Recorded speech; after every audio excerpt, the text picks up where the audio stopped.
to eLearnChat, where you always learn something new. And you're going to learn some stuff today that's real important and we need to talk about. My name is Rick Zanotti. I'm the president of Relay Corporation, and I'm joined today by the chief cook and bottle washer and everything else you can think of for learnappeal.org.uk, Leslie Price. Hey, Leslie, how are you? I'm very, very good. Thank you, Rick. I'm just a wee bit fed up of all this COVID nonsense. Yes, it never ends. But, at the end of the day, we've got to be prepared and we've got to take precautions. End of story. Yep. Well, you have to remember, right now what's going on is you have politicians talking about science of which they know nothing about. And there's a guy here in the States called Gerald Celente. He has a thing called World Trends Report, I think. And he calls them politics. He goes, they're politics. He goes, they suck blood in many different ways. That's what our politicians are. Anyway. The guest we're going to have on today knows all about that. Yeah, we've got Bob Harrison on, who's been heavily involved in training, education, and trying to make differences in the education in the UK and other places. And he's got a varied career both in the States and in England. So this is going to be a great conversation today. And he also believes heavily in trade schools like you do and like I do. We totally agree on that. And in studio, we've got Harold Muliati. He's actually our video producer today. So we are ready to go.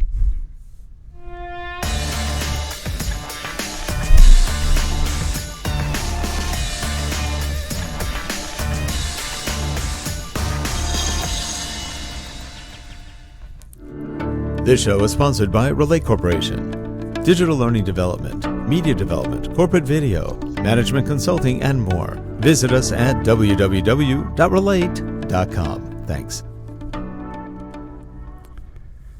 And here we are in that center position of power. We've got Bob Harrison joining us today from Manchester, I believe. You said you live near. That's right. That's right.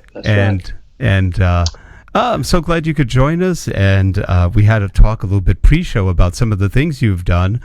And you've taken on a difficult career because part of your job has been to try to convince, educate, change the minds of politicians and bureaucrats and technocrats to invest in technology and training to make things better. That must have been an interesting challenge.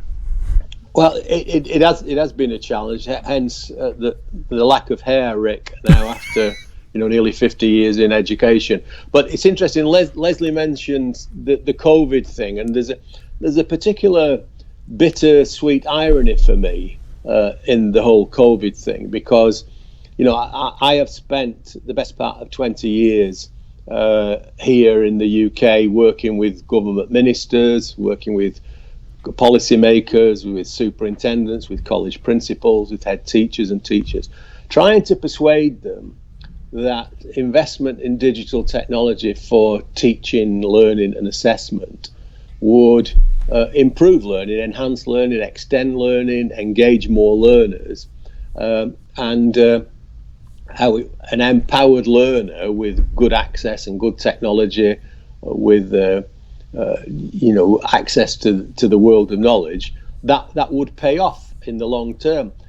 Ironically and sadly, tragically in some ways, a virus, a pandemic, a deadly pandemic, has probably achieved more in the last 6 months than I've managed to achieve in 25 years. Because the simple fact of the matter is, if schools and colleges have had to go into lockdown, then either the proposition is, well, I'm afraid education stops, and it's really ironic. Leslie will understand my slight cynicism here. Is ministers who've been in the government for some time, whose doors we've been banging on and trying to kick down to explain the value of technology for many, many years, that we can categorize them as very traditional, very, they think learning is about memory and knowledge base, and they've been influenced particularly by the work of E.D. Hirsch.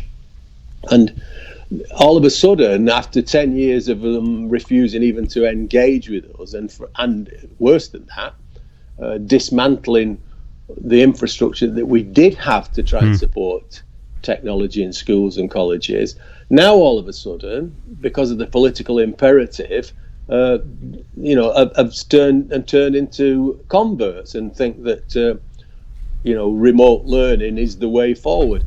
Unfortunately, they are insufficiently educated or understanding about learning. They're politicians at the end of the day, to understand and make the distinction between online teaching and online learning.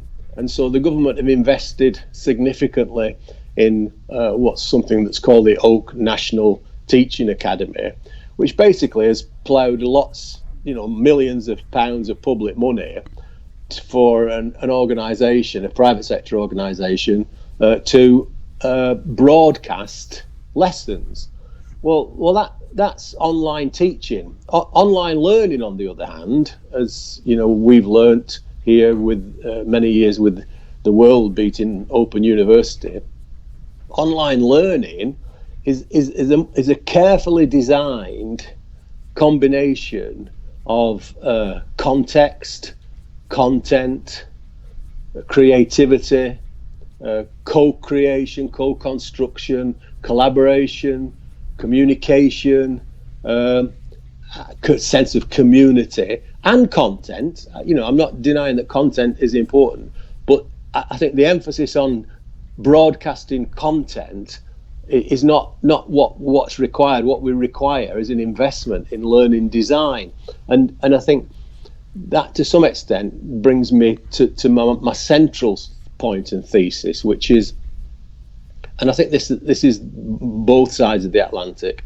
that our education and training systems were designed, and while the design principles are predicated on a point in history, which was just after the Industrial Revolution, and the dominant industries of that time, Rick, here in the UK were steel and coal and shipbuilding and textiles and manufacturing, and therefore the design principles for learning and training. I mean, just think about the way that schools and colleges are organised in terms of start times, finish times, the way that classrooms are organised, the way that bells indicate the end of particular sessions, the way that learning is carved up into certain sections of time and so on. It's predicated on what I think some people would recognise as what's called Taylorism.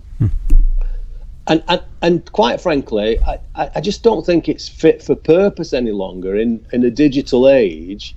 When I first started teaching technical education, vocational education, which I think we've underinvested in the 1970s, the motor vehicle mechanics that I used to teach in all those days, used to repair cars and do all those things. And the first time I ever used computers with them in the late 1970s, early 80s, was with the old BBC Micros. Leslie, you probably remember the old BBC Micro computers, don't you? And because I had to teach these young men predominantly communication studies, general and communication studies, so I used to get them on a Friday afternoon when none of the other lecturers wanted them on a Friday afternoon, because they were usually bored and wanted to get home. Yep. Unfortunately, the business studies department had also gone home on Friday afternoon, so the two rooms of BBC microcomputers, absolutely basic computers, were empty. So I used to take these motor vehicle mechanics in there, and of course, Leslie, you probably remember the game Pong. Do you? You remember Pong? Yeah. And Oh yeah. Well, that used to save my life on a Friday afternoon too. because those motor mechanics, it was the first time they'd come across computers, and they thought it was wonderful. And my retention and attendance was the best for the whole of the course, because Friday afternoons they really looked forward to coming and playing Pong. Having said that, I also taught them a little bit about coding and programming and other things as well. Now, fast forward 35, 40 years, those very same motor vehicle mechanics now walk round to service my Lexus or your Mercedes in white coats and in their pockets they carry around this device that I'm currently communicating with you on, which has more memory, more processing capacity, more facilities than those 2 rooms of 32 BBC microcomputers combined. Or a single student has that. But more importantly than all that, this device that I hold and that they hold in their pockets connects to the world of knowledge and learning, what we're doing now tonight. And I really do feel our learning design principles, our pedagogy, the way that we support learning has yet to catch up with the developments that we've got in technology. And hence, whilst I'm grateful that COVID has accelerated and catalyzed the process, I still think there's an awful lot of work and investment that's needed in infrastructure, broadband capacity, access, and access and connectivity is just one small piece of a much bigger jigsaw. There's no point in having access and connectivity. Can I just interrupt you there, Bob? Because yeah, sure. I think another one of the and Rick and I with other guests have talked about this on the program before, that we assume that just because teachers, tutors in what we call in the UK further education, work-based learning, what is called in the US community education, community colleges. So people, and it's the same in schools, and then it's the same in what we call universities, but they call colleges. People assume that just because you work in that environment, you actually have the skills to deliver online. And there's a huge difference. There's a huge difference.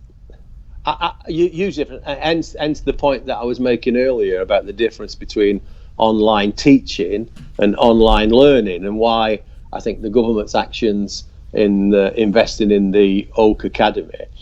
Online teaching is just broadcasting lessons, is a talking head like we're doing now, probably plus some PowerPoint slides, using Zoom or something like that. Well, that's relatively simple. Online learning needs a completely different set of skills. I'm not saying they can't be learned, but it's not just about the skills of the teachers. And so this complex jigsaw, I mean, if you want to learn how not to use technology for learning, Rick, back to your country, just Google Los Angeles iPad and disaster, and you see what happened there when people in the school superintendents, along with Apple and Pearson, decided, wouldn't it be a great idea to give all these children, particularly in the lower side of Los Angeles, where there was underachievement, great idea to preload loads of Apple iPads with the Pearson, with a core curriculum, and give it to all the kids, which, I mean, obviously I think there was something else going on as well. That's why some of them are awaiting jail sentences, I think. But put that to one side. They didn't involve the teachers, they didn't involve the learners, and they dumped all these devices on the schools. And of course, what they failed to understand, as soon as the kids logged on, the broadband capacity was insufficient, so everything crashed. It's not as simple as just throwing devices and technology at children or learners or adult learners. It's a complex combination of connectivity, access, content, but then the skill of the teacher, as Leslie says, is about creating a learning environment that's safe and secure, and empowered and engaged learners that can use and are confident, and most importantly, a caring, compassionate, confident, capable workforce of teachers that can use that technology. Anybody can, we can all the Khan Academy, fantastic stuff, about broadcasting and everything like that.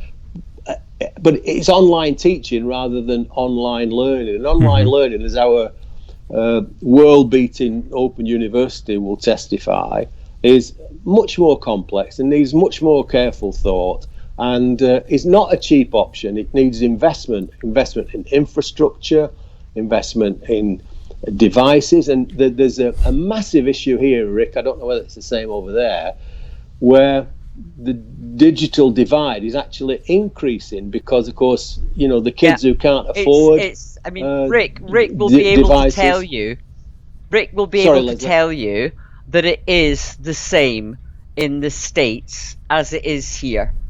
That there are those who have, and there are those that have not. No, that's true. And the young people may have the phones, right? They may have phones, but most of them are, from a lot of the poorer households, are pay as you go. So they are burn phones, as they call them in the States. So they'll go to the local cafe or whatever, but in their homes, they don't have access to low-cost internet. Absolutely. And Rick, can you confirm that? You mentioned that because you remember when you worked at the British Education Communication Technology Agency, Leslie. Yeah. I did some work with the then schools minister. I was working for Toshiba at the time, but obviously with having been in education. And we created a project. It was £300 million that Jim Knight, who's now in the House of Lords, Lord Jim Knight, and it was called the Home Access to Technology Initiative. Yeah, I remember. I wouldn't say it got everything right, but what it did was identified, Rick, those children that were in receipt of free school meals. In other words, what we call premium pupils now. So from disadvantaged backgrounds, poverty, underachieving schools. And we identified those, and part of the scheme was, it was a pilot scheme, was to make sure they had connectivity and a device, and therefore, could, when they went home, as most of the middle class kids had, in fairness, three of my grandchildren, my eldest son's grandchildren, he's got a good job. He works for Molson Coors. His kids have each got a device. They've got super fast broadband. They've got all the access. But lots of kids don't have that. But I don't want us to fall into the trap of thinking. You can give the kids all the access and the device you can. And this government, when the schools locked down, in fairness to them, they did try and make get some laptops and dongles out to the poorer parts of the community. But of course, they had to go through the government procurement scheme, and that took a long time. So by the time it all happened, the kids had already fallen further behind. And Rick, you will know that digital technology, if it's used with intelligently, with compassion, with moral purpose, it can be used to narrow the disadvantage gap. But if you leave it to market forces, it will reinforce and exacerbate the disadvantage gap, because that's what capitalism does, doesn't it? It reinforces the disadvantage and it'll amplify it. So it's not just about connectivity and access to a device, again, Bob, Leslie. It's also about Rick. What's your view on all this, Rick? Because Bob's talking about, Bob and I have been talking about the UK. But you are obviously in the US, and you're seeing things from a slightly different perspective than we are in the UK. Is it similar circumstances? Pretty much the same. If you look at our major cities, we have a lot of poverty in major cities. And there's a million programs, but it doesn't improve anything. If you look at numbers, how much money they put on things and what the improvements are, very, very small. And I have another premise that a lot of the governments, and this is worldwide, don't really want the population being all that intelligent, because that threatens the political class. So that's another issue. Sorry to interrupt you there, Rick, but I don't know if one of your is the late George Carlin. I don't know if you've ever come across. I love Carlin. He was good. Carlin. Yep. one of my heroes, and one of his lines in a riff that he uses called "They Own You" is, Yes. the last thing the government want are educated adults capable of critical analysis. That's right. They want compliant workers, and that's the way that the machine works. And obviously that's a massive challenge to make sure that. And sadly, that's the way that I think government and politics across the world is going. There's another issue. I mean, the digital divide thing is a real worry. It is. It's not just a case of connectivity and having a device, but it also needs everything to be joined up. You need parental support. You need teachers who have got confidence. And the big rush that we've had because of COVID. Some schools and colleges are coping with that much better than others. And Leslie and I, some years ago, were part of a ministerial action group called the Education Technology Action Group in 2014. We reported in 2015. Sadly, like all politics, the politicians who commissioned us to do it got reshuffled, and the politicians that came in to follow them decided they didn't want to follow through with somebody else's ideas. But we predicted all this. We predicted the need for a workforce that was skilled and confident and capable in using technology. We predicted the need for superfast broadband, particularly in rural communities. We predicted the need for the financing and the infrastructure and the assessment system.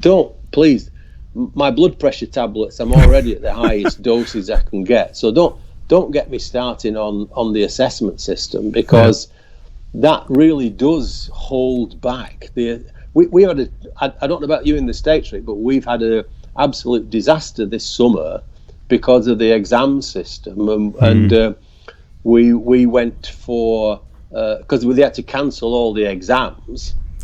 So you had a whole cohort of young people who couldn't do it, their GCSE exams at 16, their A-level exams, like your high school diplomas, at 18.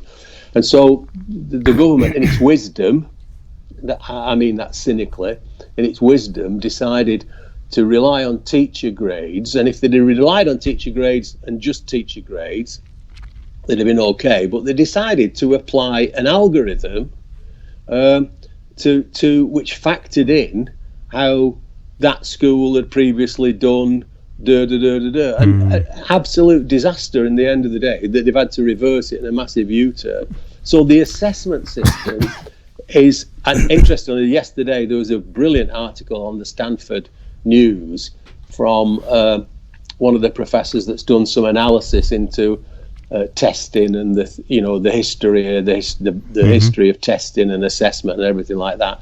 And of course, our current norm reference way of testing actually, it doesn't allow a proper recognition of what students achieve, and the testing system itself. Again, my same thesis. It's just no longer fit for purpose. My stepson, who has a form of autism called Asperger's syndrome, when he did his final exams, he'd spent 2 years of his final degree doing everything online, on screen, either gesture-based, touch-based, because of his dyspraxia. And he hadn't touched a pen or a pencil for 3 years. But when it came to his final assessment, guess what? It was a 3-hour pen and paper exam. Sat in a hall. Now, that's like learning to drive in a Formula One car and being asked to ride a horse for your test, isn't it? Yep. So, the whole...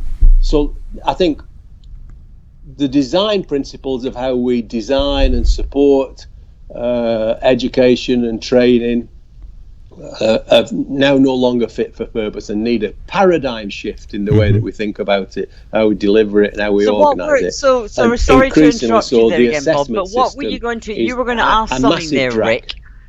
So what were you going to... What parallel were you going to draw there? What in terms of the assessment system? No, it was Rick. It was Rick. Rick was going to ask you. Rick was about to ask you a question. Okay. So. When you were talking about all kinds of things that were going on, and I could see Rick was churning over in the back of his head about all kinds of things to do with teachers, teacher assessment, the different skills that people need, the way things are going, the way things have moved with all COVID. Well, with COVID, it's just a disaster, but we are making some inroads. I think one of the biggest problems that we've got is what Bob's talking about is how we need really technical training. We need abilities, we need skill sets for today, not for 100 years ago. And unfortunately, that's very slow in coming. What I'm seeing educationally is that we're teaching things emotionally. We're not teaching any logic. We're not teaching common sense. We're not teaching critical thinking whatsoever.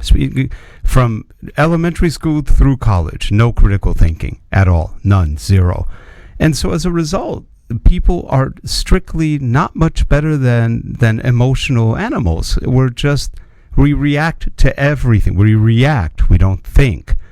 And that's almost more dangerous than not having any technical training. So I think we have to take it a step back. Not only do we need technical training, but somehow we need to start teaching people that you don't do everything in life via emotions.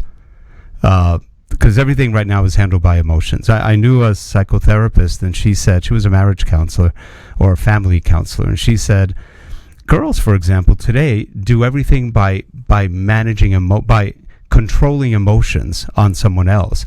So that's how they get their way. And it's an interesting concept, but there's manipulation going on rather than learning, we're learning how to manipulate, but we're not learning how to use tools or how to think for ourselves or how to get good jobs. It's an interesting problem that goes, I guess, really maybe more to the societal structure, the family structure, everything else, which affects everything that you and Bob were talking about. So, I totally agree we need to modernize things. But on the other hand, we've gone caveman on the way we handle everything. Everything's emotional. Everything is, hit someone on the head. That's not dealing. Yeah, also, but what I noticed, right? So I obviously go and pick up my grandson. One day a week. I leave home at 7:15 in the morning. And so I drive about 20 minutes, 25 minutes to pick him up, and then about 25 minutes home. And the thing that I have really started noticing is that when I was growing up, if you were standing at the bus stop, and I'm seeing lots of young people standing at the bus stop, lots of young people waiting for the school bus. And in all the time that I've been doing this, I've maybe seen one or two of them even chatting to each other. That's true. All they are doing is absolutely, totally and utterly like this, fixated on their doing exactly that. Totally and utterly fixated on their devices. And yet, here's the three of us, I'm outside London, you are in California, Bob is in Manchester, but we've also talked to other people who are in different parts of the world. And what we're actually doing is communication. So where do the if young people are spending all their time, I used to spend my time, if I was at the bus stop, my goodness, I spend all my time chatting not just to the girls, but hopefully chatting to some of the boys as well. But you told me you were reading the Iliad and the Odyssey. Sorry? You told me you were reading the Iliad and the Odyssey when you stood at the bus stop, not talking to boys. I wasn't. I had the Iliad and the Odyssey in my school bag. I would spend my time and I actually didn't have to stand at bus stops. I was able to walk to school, but I always walked with friends, and then we would meet other friends when we got to traffic lights, when we got to road end, till eventually we got up to school, and there'd be a crowd of us and that was how you learn to communicate with people. And if all you're doing is learning how to communicate with people on a phone, texting, I'm not convinced that, how do you learn eye contact? How do you learn facial expression? Let me just pick up on that, because I'm conscious of the time, and I don't know how much time we've got left, Rick, but I just want to pose a question to you. I've got, Leslie and I earlier today were sharing grandchildren stories. I've got 8 grandchildren, and the youngest is 3 months old, the eldest is 14. So the first one will leave school, the 14-year-old will leave school in another 4 years, so that'll be 2024, 25. The youngest will leave school in 2038. Now, I just want you to think, I mean, we're participating in something now that would have been unthinkable 12 months ago. We didn't even, the word to Zoom didn't exist, did it? Google has only been around for 10 years or something like that. Just think of the changes in our technological use in the past 18 months, 2 years max. I'm just thinking, now, fast forward that to 2038. Now, I might be wrong here. This is a complete guess, but my prediction is that my grandchildren will be leaving schools that will have no desks, no blackboards, no chalkboards, no interactive whiteboards. Their printers will be 3D printers rather than paper prints. There'll be no paper, there'll be no pens, there'll be collaborative learning spaces. The teachers have a completely different skill set. They'll be used to voice to text and text to voice recognition. They'll be used to gesture computing. Everything will be screen based. It will be accessible synchronously and asynchronously. They'll be using artificial intelligence, virtual and augmented reality. And so the question for all our colleagues in education is, what are we going to do to make sure that those children, that the education and training they get will be relevant to their needs in their society that they're going to be living? And at this moment in time, unless there's a fairly big paradigm shift in the design and the support of learning, we're not going to, and they're going to get turned off learning. So it's about relevance, and I'm not sure. So I think it's going to take a massive investment, but until we get policymakers, and we've got a particular problem here, as Leslie knows, because we've got politicians from a particular party that are traditionalists. That's what they're known as the trads. They're particularly focus on the importance of knowledge. They've moved away from teacher assessments to end test assessments and examinations and high stakes testing, school accountabilities. And unless we change course, I'm afraid we're going to be failing my grandchildren. Sadly, I won't be here to see it. In fact, I'm probably pleased I won't be, because I think they'll be increasingly frustrated. You're probably right. It's interesting because the school systems worldwide have not really grown or adjusted that well to the changes. I mean, like you said, we have changed in the span of less than 20 years more than society has changed in 5,000 years. And it's interesting, and it's a little scary. So it is going to be interesting to see where things go and how they go. If you rely on politicians, nothing will happen. It just won't get better. Nothing will ever change with politicians. So who will be the illuminated ones in our society who push for the change and actually get the funds to be able to do it? It's a tricky one. I don't know. Well, I agree with you. You're absolutely right. The last thing we need to, and I do a lot of work with teachers, less so now with teachers in schools and colleges. and in some respects, it's not dissimilar to the COVID situation. We can only control what we can control, and so teachers, you can change things. And your question is, who will change things? Who will make that change? I have to say, I think it will be the children and the young people, because their demands on the system, if the system doesn't respond to their needs, then we are going to be in trouble, because they'll just increasingly turn their backs on it and turn away from it. Right. But when I'm working and talking to teachers, they have to do what they can do within their own constraints of their own classroom, and that depends on the leadership they've got, the vision of the leadership, the investment that they've been made in infrastructure, the investment that they've made, the whole theories about how people learn, about the empowerment and engagement of learners. And I'm afraid at the moment in our country, Leslie, the dominant ideology is exactly the opposite to that. Well, another thing is that we're not adapting to how children learn. And they learn a whole lot faster than people give them credit for. And the school system is geared to bore people into submission, basically. Because, I remember going to college and high school, 20-week semesters. They were torture.